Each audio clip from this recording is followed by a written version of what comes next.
বুখারীর হাদিস।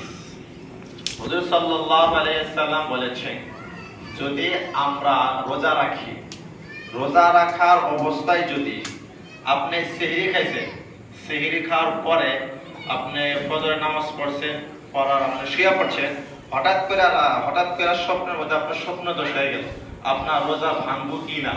না, আপনার রোজা ভাঙবে না। যদি আপনি রোজা রাখেন, রাখার অবস্থায় আপনি ঘুমিয়ে গেছেন দিনের বেলায়, হঠাৎ করে শয়তানের ধোঁকায় পড়ে, এটা শয়তানের ধোঁকায় পড়ে হয় না।